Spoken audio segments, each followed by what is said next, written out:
Hi everyone, I'm Andy. Thank you for watching. In today's video, I'm just going to teach you and go through some simple step-by-step guides on the basics of looking after chickens.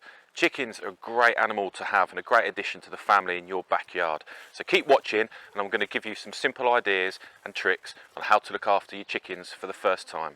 So firstly then, let's talk about space. Now, in my opinion, chickens need as much space as you can possibly give them. So have a look in your garden or your plot, wherever it is you're looking at putting your hens, and kind of think carefully about what's the maximum amount of space you can give your chickens.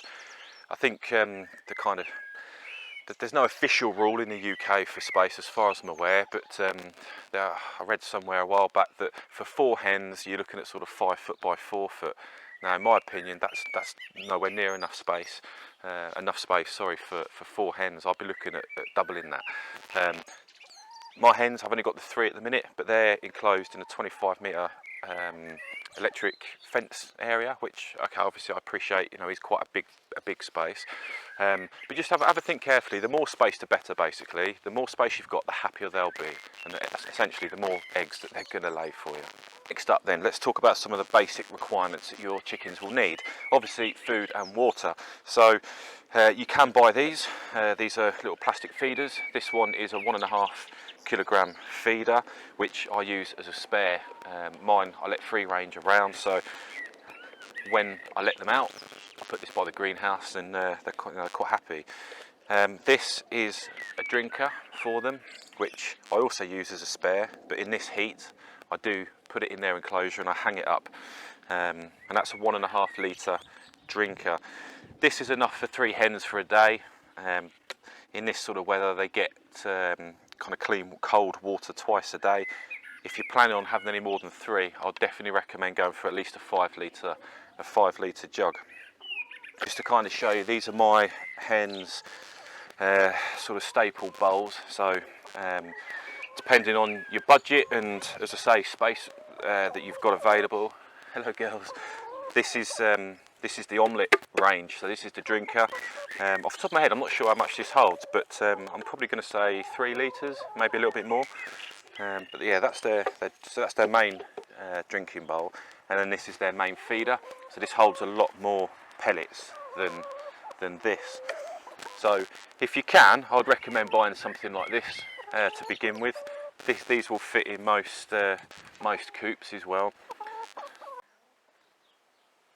Monty having a relax in the sun. So next up then, let's talk about food. So if you're just starting out on your kind of journey and your experience with looking after chickens, I'd probably recommend initially going for some point of lay hybrids. Some of the kind of rare breeds and pure breeds can offer kind of more challenges, if you like, in terms of kind of health, broodiness, that type of thing. But with regards to feed, if you go for a point of lay hen, at that point, that means, or a POL, you might hear it kind of called as well. If you go for a POL, point of lay hen, that means that they're ready at that point to start laying from that moment kind of onwards. So it essentially means that you're going to need to feed them the right food. So this is what I feed, sorry girls, this is what I feed my hens at the minute. This is the Vermex layers pellets. So this is a complete food. I'll show you what they look like. And that's what they are. So this offers everything they need in pellet form. The Vermex itself contains girls are having a little scrap over the food, but it contains some natural ingredients as well, kind of herbal ingredients, which just kind of helps maintain their intestinal and their gut basically. So in my opinion, prevention is always better than cure with regards to chickens. We'll talk a little bit now about health. Okay, so just before we move on to the topic of health, chickens need grit. Okay, this grit they keep in their crop with their food and they digest that at night time. The grit helps break down the food, so it's easy for them to digest, but it also adds calcium back into their diet. The layers pellets should have enough calcium, but sometimes that's not always the case. So by offering grit, in particular kind of grit specifically for chickens, that's going to help replenish those kind of calcium levels, and therefore you're going to get strong shells on your eggs. It's always, well, not always, but sometimes it's a telltale sign that your birds aren't getting enough calcium when they're laying softer shelled eggs. So there's two kind of ways that you can offer them grit. One, you can let them, if you've got the space, let them free range and they'll go off and find it themselves and kind of pick and choose as and when they need it. The other kind of options you've got are you can mix it with your food. I personally don't do that because I think, well, if they want it, they'll have it. They don't need to kind of be forced into having grit. So what I do is I've got a few of these little tubs, just a couple of holes drilled in for the liquid to escape when it rains. And I fill those with grit. I've got 4 of these dotted around the chicken coop itself, so they can just help themselves kind of as and when. So when I'm at work and stuff and they're not free ranging around the plot, they've got that grit readily available. Now, chickens are the master of disguise when it comes to being poorly. They're a kind of natural prey animal, so they hide their illnesses really, really well. By the time you've spotted that there's potentially something wrong with your hen, it can be too late, which is why I'm all about prevention. So there's a few things that you can add to the chicken's diet to prevent illnesses. Things like apple cider vinegar, which is this. So I add this, just a lid full, to every tub of water that I give them. This is for kind of overall health, intestinal. It just promotes, as I say, overall kind of good health with your bird. And touch wood, I've never had an issue with my hens. So I would highly recommend using apple cider vinegar, and just as I say, just add it to their drinking water. The Vermex, so their food, that's also got kind of added, as I mentioned, added benefits already in part of the ingredients. So when they're eating that, it's only promoting good bacteria health again, so it's kind of lowering that risk, mitigating that risk slightly for me. That said, there are a few common parasitic sort of issues, if you like, that chickens can get. So the first one is called Scaly Leg Mite, and you'll notice this, it'll be quite easy for you to spot. If you look at the chicken's legs, the scales won't be smooth facing downwards like they should do on a normal bird's leg. Instead, they'll be a little bit rough to touch, maybe lifted up a little bit, almost like a fish scale. If they're raised up, that would normally indicate Scaly Leg Mite. It's really easy to treat. There's numerous kind of treatments and ointments. You can even use Vaseline, smother that over the leg. But there's numerous treatments on the market for Scaly Leg Mite. So if you do notice that on your birds, don't panic too much. Just, as I say, have a look, see what sort of treatment best suits you, and what your budget allows. But as I say, something as simple as smothering the leg in Vaseline will potentially do the job.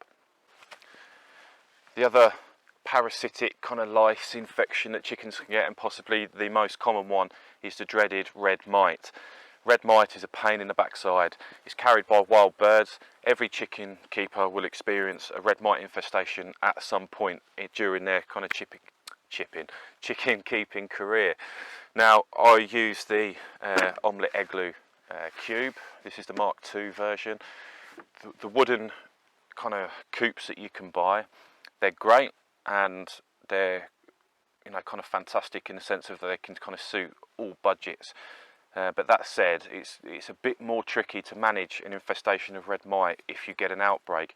And you'll notice red mite, your birds will be a little bit lethargic, maybe the comb will be a bit kind of droopy, it won't be quite as bright red. Again, that's another good kind of telltale sign there's an issue with your bird. If you do notice that, start having a look inside your coop. So I'm going to show you inside now, inside this, where the kind of likelihood red mite would be living. Right, so I'll just open up. This is the nesting area. So I grow some herbs in a vegetable garden, and I do pop in some of those in their nesting box as well. And then this is their main living quarters. So the difference between this and your kind of standard wooden coop is there's lots more nooks and crannies in a wooden coop for red mites to live and thrive. Normally in a wooden coop you'd have say your base here, so you could kind of remove this section where the droppings are, and then you would normally have say, you know, a bit of kind of wood coming up the side, and then roosting bars sort of knee high off the ground, something like that. In those little areas, that's where red mite thrive. So in here, there's a few places where, if I wasn't careful, they could. So let's just move this out of the way. Blimey, only cleaned them out 2 days ago. Right, so you're looking for the little tiny areas. So here, this is where the roosting bars sit on. That's where red mite would live. Up here, in the corners, the joists, underneath between the roof and the side panel here. That's another kind of lovely house for red mite. And then just at the front there, I've got the automatic door. And just underneath it, there's a nice little dark sort of area. You can just sort of make it out, just sort of along there. Again, that's another kind of favourite hiding spot for red mite. Right, eggs collected for today. So 2 today, so that's good. Our chickens are about 3 years old, so they're still laying well. I'm just going to pop these in the greenhouse, and whilst I'm doing that, I'll go and get some of the kind of treatments and a bit more information for you with regards to how to treat your chickens if they do get things like red mite. So I'll pop the eggs in there for now. Now, one of your options, which some people use, some people don't, it's kind of up for debate really, Damascus earth. Okay, make sure it's food grade if you are going to use it. So I use Damascus earth in their in their dust bath areas. So I've created a dust bath in that old tyre there, and then they've also got another area that they've made themselves further up and also underneath the coop itself. But I've mixed that in with a bit of sand, play sand as well. Don't use normal sand, but yeah, play sand, a bit of soil, a bit of compost, and a bit of Damascus earth. This would help kind of combat any issues of lice, mites, things like that. It's really kind of sharp. You don't want to be breathing it in too much, but as long as it's food grade, you're kind of limiting your risk and try not to use too much. Popped in the barn now just to pick up some of the other products that I use. So every week I'll clean the chickens out, and I'll give them a good clean. So the thing I kind of use for that is just a standard disinfectant kind of cleaner for poultry, and then sort of once a month as well, I'll just pick up the birds, and then you've got this mite and lice powder. Pop a little bit Pop a little bit of this under their wings. You can also add this to their top of their bedding in their nesting areas as well, and that's quite a good sort of preventative measure. And then finally, then, just in regards to the topic of health, is worming. Now, chickens are, you know, susceptible to worms. There's no getting away from that. So what I use, again, there's different methods out there, but what I do, I use Haygate's Country Feeds, which is a layers pellet, but it's also got the addition of a worming medication called Flubivet. I think that's how you pronounce it. But have a look for that. You feed this continuously for 7 days, nothing else in their diet, just these pellets.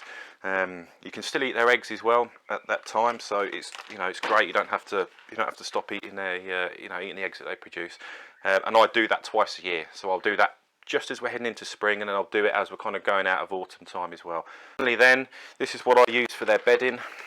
It's called Easy Bed. It's all compostable as well.